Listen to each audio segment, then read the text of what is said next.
Welcome to 5th grade social studies class. This week we are going to learn about the Columbian Exchange and how these events marked history. Our objectives for this lesson are to define the Columbian Exchange as an interchange of cultures and goods between Europeans, American Indians, and Africans, to analyze the positive and negative consequences of the Columbian Exchange, as well as to identify the lasting impacts of the Columbian Exchange on the culture of Europeans, American Indians, and African people. By the end of this lesson, we will be able to explain how the Columbian Exchange resulted in the exchange of useful crops and animals, as well as deadly diseases. This is the vocabulary that we must become familiarized with in order to better understand this lesson. Columbian Exchange is the movement of people, animals, plants, and cultures between the eastern and western hemispheres. Plantation is a large farm on which a single crop is usually grown. So let's start talking about what is the Columbian Exchange. Well, when Columbus returned to Spain, he did not bring back spices and silk to Europe, which may have been expected. Instead, he brought a little gold and some American Indians. He also brought plants and animals. The Columbian Exchange was a movement of people, animals, plants, and cultures between the eastern and western hemispheres. This is how some food, some animals, and parts of cultures were exchanged or were brought from Europe or from the eastern hemisphere into America or the western hemisphere.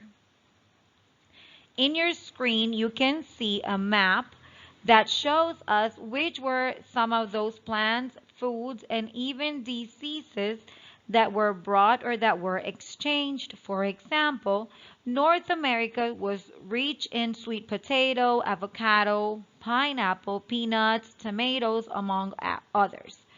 And Europe, Africa, and Asia had grapes, cattle, onions, olives, coffee beans.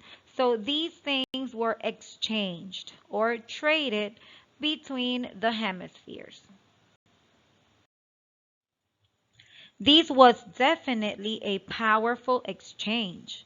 Like I said, in the Americas, Europeans found a variety of foods that were new to them, including tomatoes, pumpkins, and peppers, corn, and potatoes. In exchange of goods, Europeans carried a wide variety of plants and animals to the Americas, including wheat and grapes from Europe and bananas and sugar cane from Africa and Asia. Cattle, pigs, goats, and chickens became part of the American Indian diet. Horses and donkeys were important. They transported people and goods quickly.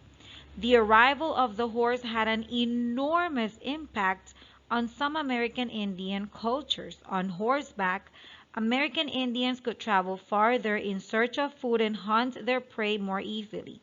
Horses also allowed them to use bigger sleds and carry heavier loads than they could before. The effect of these exchange in American Indians was definitely felt.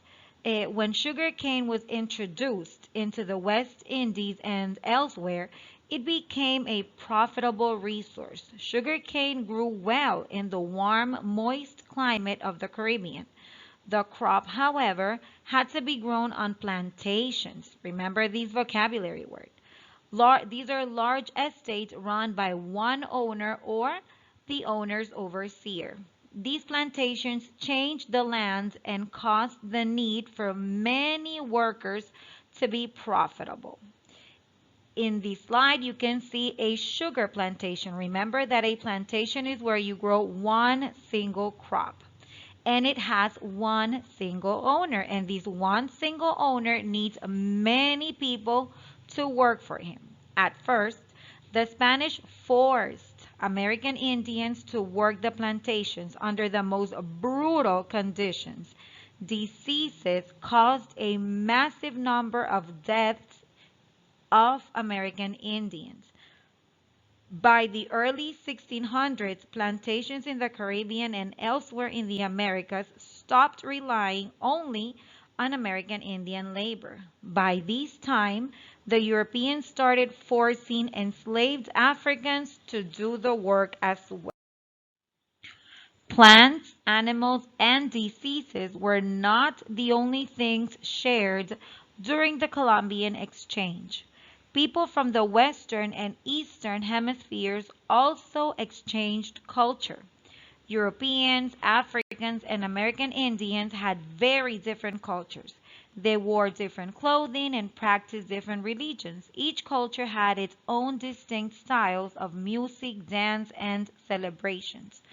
The movements of people to different parts of the world led to the transfer of ideas and technologies.